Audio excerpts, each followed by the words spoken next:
Welcome to A. Scott Midnight Reads, a quiet corner of the dark where classic horror, mystery, and suspense tales are read in a soft, sleep-friendly voice. If you enjoy this kind of slow, atmospheric storytelling, like, comment, subscribe, and tap the notifications for future uploads. And if, like me, you keep a sleep playlist, feel free to add this video to your nightly rotation. Thanks for listening. Tonight's story is He by H.P. Lovecraft, a guided walk through old streets, where a stranger leads a visitor into hidden spaces to reveal what should not be seen, drawing him toward an inexorable fate. Settle in, let your thoughts drift, and let the dark do the rest. Good night. All night. For all nights. He, written by H.P. Lovecraft. I saw him on a sleepless night when I was walking desperately to save my soul and my vision.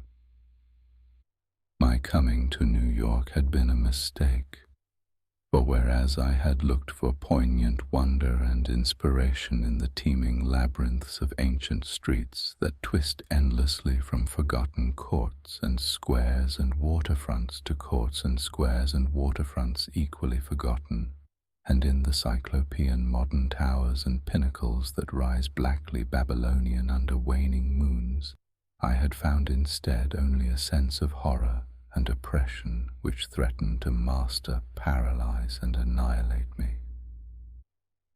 The disillusion had been gradual. Coming for the first time upon the town, I had seen it in the sunset from a bridge, majestic above its waters, its incredible peaks and pyramids rising flower-like and delicate from pools of violet mist, to play with the flaming golden clouds and the first stars of evening. Then it had lighted up window by window above the shimmering tides, where lanterns nodded and glided and deep horns bayed weird harmonies, and itself become a starry firmament of dream, redolent of fairy music, and one with the marvels of Carcassonne and Samarkand and El Dorado, and all glorious and half-fabulous cities. Shortly afterward I was taken through those antique ways so dear to my fancy, narrow, curving alleys and passages where rows of red Georgian brick blinked with small-paned dormers above pillared doorways that had looked on gilded sedans and panelled coaches, and in the first flush of realization of these long-wished things, I thought I had indeed achieved such treasures as would make me in time a poet. But success and happiness were not to be. Garish daylight showed only squalor and alienage, and the noxious elephantiasis of climbing, spreading stone where the moon had hinted of loveliness and elder magic, and the throngs of people that seethed through the flume-like streets were squat, swarthy strangers with hardened faces and narrow eyes, shrewd strangers without dreams and without kinship to the scenes about them, who could never mean aught to a blue-eyed man of the old folk, with the love of fair green lanes and white New England village steeples in his heart.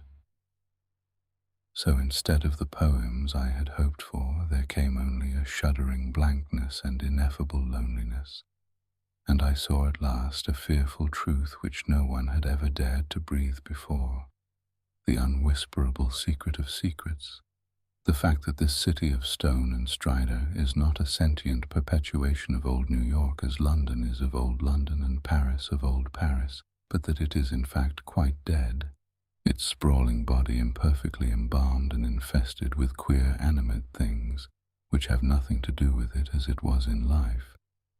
Upon making this discovery, I ceased to sleep comfortably, though something of resigned tranquillity came back as I gradually formed the habit of keeping off the streets by day and venturing abroad only at night, when darkness calls forth what little of the past still hovers wraith-like about, and old white doorways remember the stalwart forms that once passed through them. With this mode of relief, I even wrote a few poems and still refrained from going home to my people lest I seem to crawl back ignobly in defeat. Then, on a sleepless night's walk, I met the man. It was in a grotesque hidden courtyard of the Greenwich section, for there in my ignorance I had settled, having heard of the place as the natural home of poets and artists. The archaic lanes and houses and unexpected bits of square and court had indeed delighted me, and when I found the poets and artists to be loud-voiced pretenders whose quaintness is tinsel and whose lives are a denial of all that pure beauty which is poetry and art, I stayed on for love of these venerable things. I fancied them as they were in their prime, when Greenwich was a placid village not yet engulfed by the town, and in the hours before dawn, when all the revellers had slunk away, I used to wander alone among their cryptical windings and brood upon the curious arcana which generations must have deposited there. This kept my soul alive, and gave me a few of those dreams and visions for which the poet far within me cried out. The man came upon me at about 2 one cloudy August morning, as I was threading a series of detached courtyards, now accessible only through the unlighted hallways of intervening buildings, but once forming parts of a continuous network of picturesque alleys. I had heard of them by vague rumor and realized that they could not be upon any map of today, but the fact that they were forgotten only endeared them to me, so that I had sought them with twice my usual eagerness. Now that I had found them, my eagerness was again redoubled, for something in their arrangement dimly hinted that they might be only a few of many such, with dark, dumb counterparts wedged obscurely betwixt high blank walls and deserted rear tenements, or lurking lamplessly behind archways, unbetrayed by hordes of the foreign-speaking, or guarded by furtive and uncommunicative artists whose practices do not invite publicity or the light of day. He spoke to me without invitation, noting my mood and glances as I studied certain knockered doorways above iron-railed steps, the pallid glow of traceried transoms feebly lighting my face.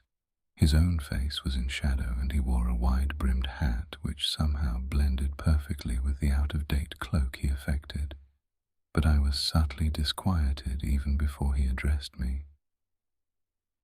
His form was very slight, thin almost to cadaverousness, and his voice proved phenomenally soft and hollow, though not particularly deep. He had, he said, noticed me several times at my wanderings, and inferred that I resembled him in loving the vestiges of former years. Would I not like the guidance of one long practiced in these explorations, and possessed of local information profoundly deeper than any which an obvious newcomer could possibly have gained? As he spoke, I caught a glimpse of his face in the yellow beam from a solitary attic window. It was a noble, even a handsome elderly countenance, and bore the marks of a lineage and refinement unusual for the age and place. Yet some quality about it disturbed me almost as much as its features pleased me. Perhaps it was too white, or too expressionless, or too much out of keeping with the locality to make me feel easy or comfortable. Nevertheless, I followed him, for in those dreary days my quest for antique beauty and mystery was all that I had to keep my soul alive, and I reckoned it a rare favor of fate to fall in with one whose kindred seekings seemed to have penetrated so much farther than mine.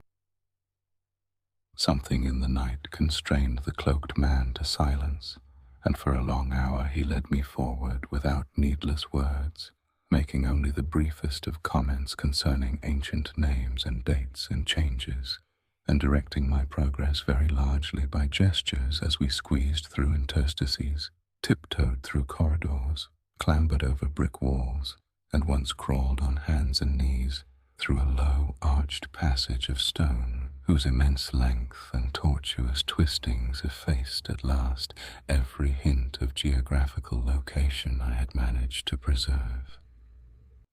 The things we saw were very old and marvelous, or at least they seemed so in the few straggling rays of light by which I viewed them, and I shall never forget the tottering Ionic columns and fluted pilasters and urn-headed iron fence posts and flaring linteled windows and decorative fanlights that appeared to grow quainter and stranger the deeper we advanced into this inexhaustible maze of unknown antiquity. We met no person, and as time passed, the lighted windows became fewer and fewer. The street lights we first encountered had been of oil, and of the ancient lozenge pattern. Later I noticed some with candles, and at last, after traversing a horrible unlighted court where my guide had to lead with his gloved hand through total blackness to a narrow wooden gate in a high wall, we came upon a fragment of alley lit only by lanterns in front of every seventh house, unbelievably colonial tin lanterns with conical tops and holes punched in the sides. This alley led steeply uphill, more steeply than I thought possible in this part of New York, and the upper end was blocked squarely by the ivy-clad wall of a private estate, beyond which I could see a pale cupola and the tops of trees waving against a vague lightness in the sky. In this wall was a small, low-arched gate of nail-studded black oak, which the man proceeded to unlock with a ponderous key.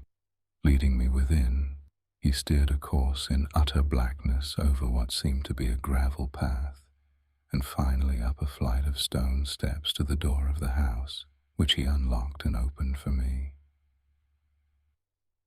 We entered, and as we did so I grew faint from a reek of infinite mustiness which welled out to meet us, and which must have been the fruit of unwholesome centuries of decay. My host appeared not to notice this, and in courtesy I kept silent as he piloted me up a curving stairway, across a hall, and into a room whose door I heard him lock behind us. Then I saw him pull the curtains of the 3 small-paned windows that barely showed themselves against the lightning sky, after which he crossed to the mantel, struck flint and steel, lighted 2 candles of a candelabrum of 12 sconces, and made a gesture enjoining soft-toned speech. In this feeble radiance I saw that we were in a spacious, well-furnished and panelled library dating from the first quarter of the 18th century, with splendid doorway pediments, a delightful Doric cornice, and a magnificently carved overmantel with scroll and urn top. Above the crowded bookshelves at intervals along the walls were well-wrought family portraits, all tarnished to an enigmatical dimness, and bearing an unmistakable likeness to the man who now motioned me to a chair beside the graceful Chippendale table. Before seating himself across the table from me, my host paused for a moment as if in embarrassment, then tardily removing his gloves, wide-brimmed hat and cloak, stood theatrically revealed in full mid-Georgian costume, from queued hair and neck ruffles to knee breeches, silk hose, and the buckled shoes I had not previously noticed. Now slowly sinking into a lyre-back chair, he commenced to eye me intently. Without his hat, he took on an aspect of extreme age which was scarcely visible before, and I wondered if this unperceived mark of singular longevity were not one of the sources of my original disquiet. When he spoke at length, his soft, hollow, and carefully muffled voice not infrequently quavered, and now and then I had great difficulty in following him as I listened with a thrill of amazement and half-disavowed alarm which grew each instant. "You behold, sir," my host began, "a man of very eccentrical habits, for whose costume no apology need be offered to one with your wit and inclinations. Reflecting upon better times, I have not scrupled to ascertain their ways, and adopt their dress and manners, an indulgence which offends none if practiced without ostentation. It hath been my good fortune to retain the rural seat of my ancestors, swallowed though it was by two towns, first Greenwich, which built up hither after 1800, then New York, which joined on near 1830. There were many reasons for the close keeping of this place in my family, and I have not been remiss in discharging such obligations. The squire who succeeded to it in 1768 studied certain arts and made certain discoveries, all connected with influences residing in this particular plot of ground, and eminently deserving of the strongest guarding. Some curious effects of these arts and discoveries I now purpose to show you, under the strictest secrecy, and I believe I may rely on my judgment of men enough to have no distrust of either your interest or your fidelity. He paused, but I could only nod my head. I have said that I was alarmed, yet to my soul nothing was more deadly than the material daylight world of New York, and whether this man were a harmless eccentric or a wielder of dangerous arts, I had no choice save to follow him and slake my sense of wonder on whatever he might have to offer. So I listened. To my ancestor, he softly continued, there appeared to reside some very remarkable qualities in the will of mankind, qualities having a little suspected dominance not only over the acts of one's self and of others, but over every variety of force and substance in nature, and over many elements and dimensions deemed more universal than nature herself. May I say that he flouted the sanctity of things as great as space and time, and that he put to strange uses the rights of certain half-breed Red Indians once encamped upon this hill. These Indians showed choler when the place was built, and were plaguy pestilent in asking to visit the grounds at the full of the moon. For years they stole over the wall each month when they could, and by stealth performed certain acts. Then in 68 the new squire catched them at their doings, and stood still at what he saw. Thereafter he bargained with them and exchanged the free access of his grounds for the exact inwardness of what they did, lawning that their grandfathers got part of their custom from red ancestors and part from an old Dutchman in the time of the States General. And pox on him, I'm afeard the squire must have served them monstrous bad rum, whether or not by intent, for a week after he learnt the secret he was the only man living that knew it. You, sir, are the first outsider to be told there is a secret, and split me if I'd have risked tampering that much with the powers, had you not been so hot after bygone things. I shuddered as the man grew colloquial, and with familiar speech of another day, he went on. But you must know, sir, that what the squire got from those mongrel salvages was but a small part of the lawning he came to have. He had not been at Oxford for nothing, nor talked to no account with an ancient chymist and astrologer in Paris. He was, in fine, made sensible that all the world is but the smoke of our intellects, past the bidding of the vulgar, but by the wise to be puffed out and drawn in like any cloud of prime Virginia tobacco. What we want we may make about us, and what we don't want we may sweep away. I won't say that all this is wholly true in body, but 'tis sufficient true to furnish a very pretty spectacle now and then. You, I conceive, would be tickled by a better sight of certain other years than your fancy affords you, so be pleased to hold back any fright at what I design to show. Come to the window and be quiet. My host now took my hand to draw me to one of the two windows on the long side of the malodorous room, and at the first touch of his ungloved fingers I turned cold.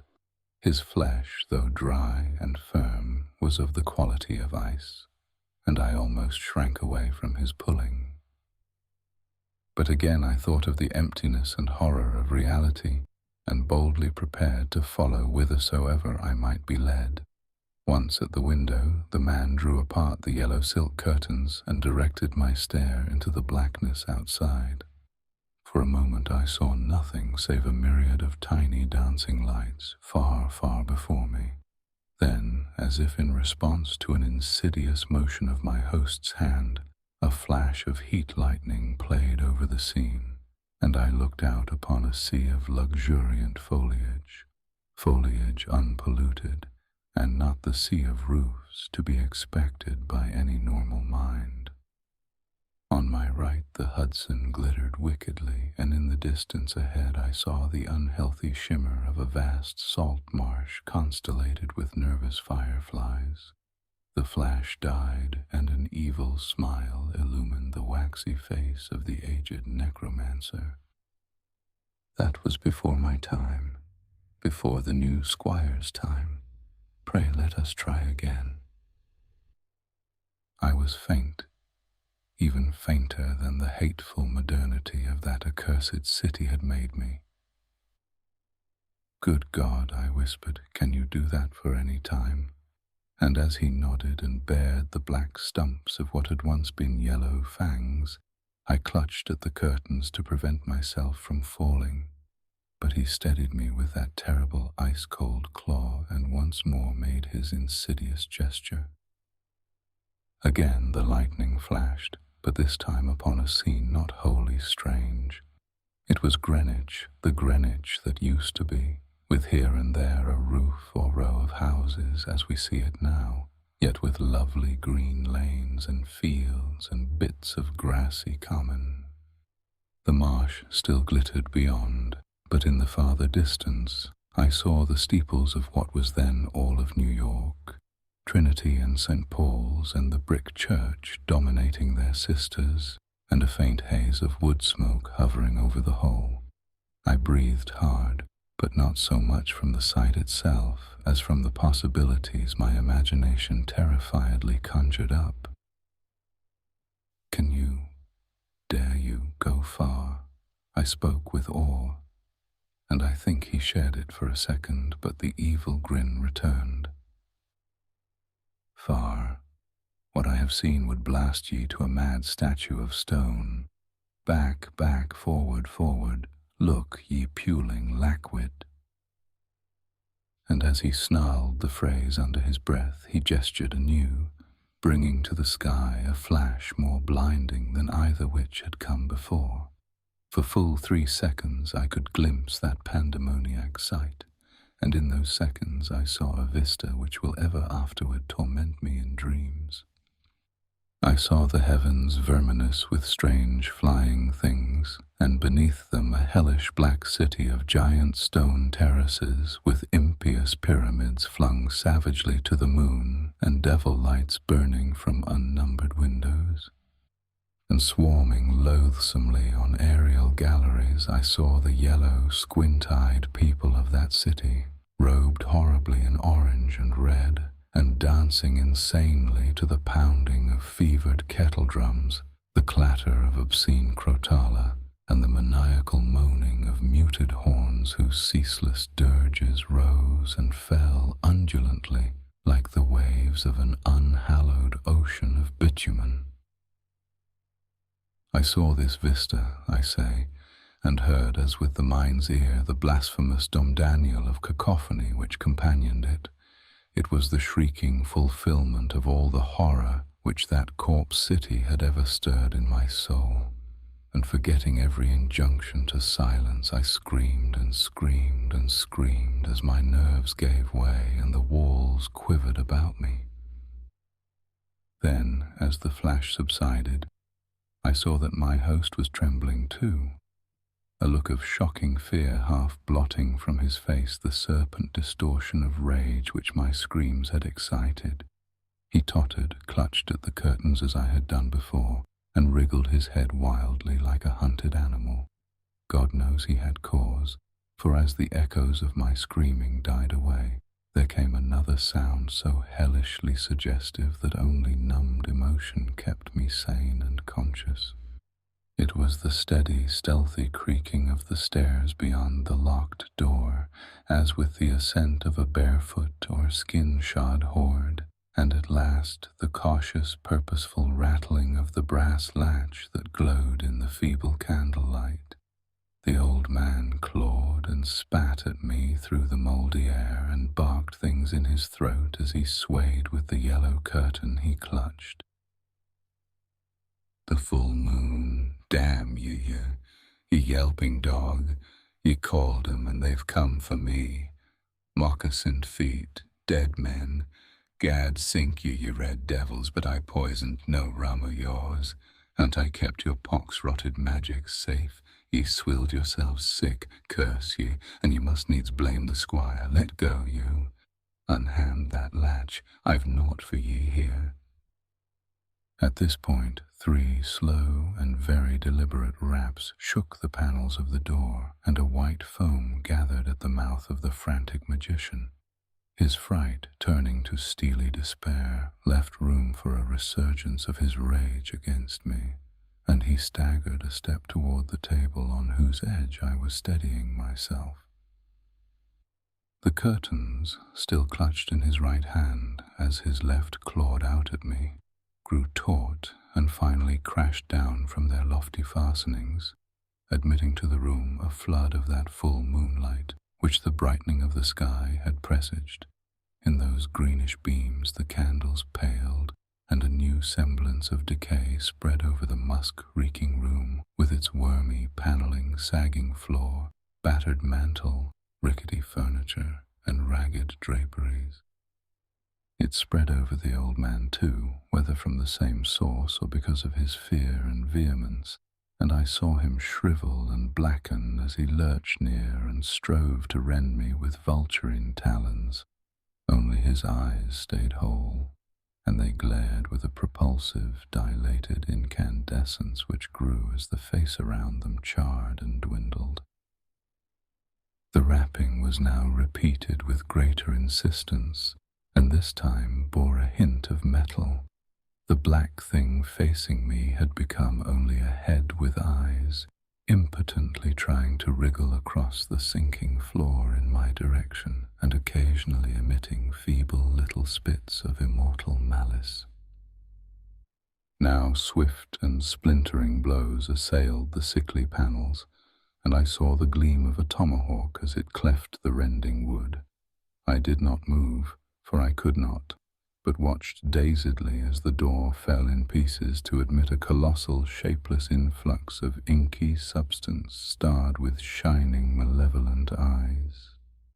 It poured thickly, like a flood of oil bursting a rotten bulkhead, overturned a chair as it spread, and finally flowed under the table and across the room to where the blackened head with the eyes still glared at me. Around that head it closed, totally swallowing it up, and in another moment it had begun to recede, bearing away its invisible burden without touching me, and flowing again out of that black doorway and down the unseen stairs which creaked as before, though in reverse order. Then the floor gave way at last, and I slid gaspingly down into the nighted chamber below, choking with cobwebs and half swooning with terror. The green moon, shining through broken windows, showed me the hall door half open, and as I rose from the plaster-strewn floor and twisted myself free from the sagged ceilings, I saw sweep past it an awful torrent of blackness with scores of baleful eyes glowing in it. It was seeking the door to the cellar, and when it found it, it vanished therein. I now felt the floor of this lower room giving as that of the upper chamber had done, and once a crashing above had been followed by the fall past the west window of something which must have been the cupola. Now liberated for the instant from the wreckage, I rushed through the hall to the front door, and finding myself unable to open it, seized a chair and broke a window, climbing frenziedly out upon the unkempt lawn where moonlight danced over yard-high grass and weeds. The wall wall was high, and all the gates were locked, but moving a pile of boxes in a corner, I managed to gain the top and cling to the great stone urn set there. About me, in my exhaustion, I could see only strange walls and windows and old gambrel roofs. The steep street of my approach was nowhere visible, and the little I did see succumbed rapidly to a mist that rolled in from the river, despite the glaring moonlight. Suddenly the urn to which I clung began to tremble, as if sharing my own lethal dizziness, and in another instant my body was plunging downward to I knew not what fate. The man who found me said that I must have crawled a long way despite my broken bones, for a trail of blood stretched off as far as he dared look. The gathering rain soon effaced this link with the scene of my ordeal, and reports could state no more than that I had appeared from a place unknown at the entrance of a little black court off Perry Street. I never sought to return to those tenebrous labyrinths, nor would I direct any sane man thither if I could. Of who or what that ancient creature was, I have no idea, but I repeat that the city is dead and full of unsuspected horrors. Whither he has gone I do not know, but I have gone home to the pure New England lanes up which fragrant sea winds sweep at evening.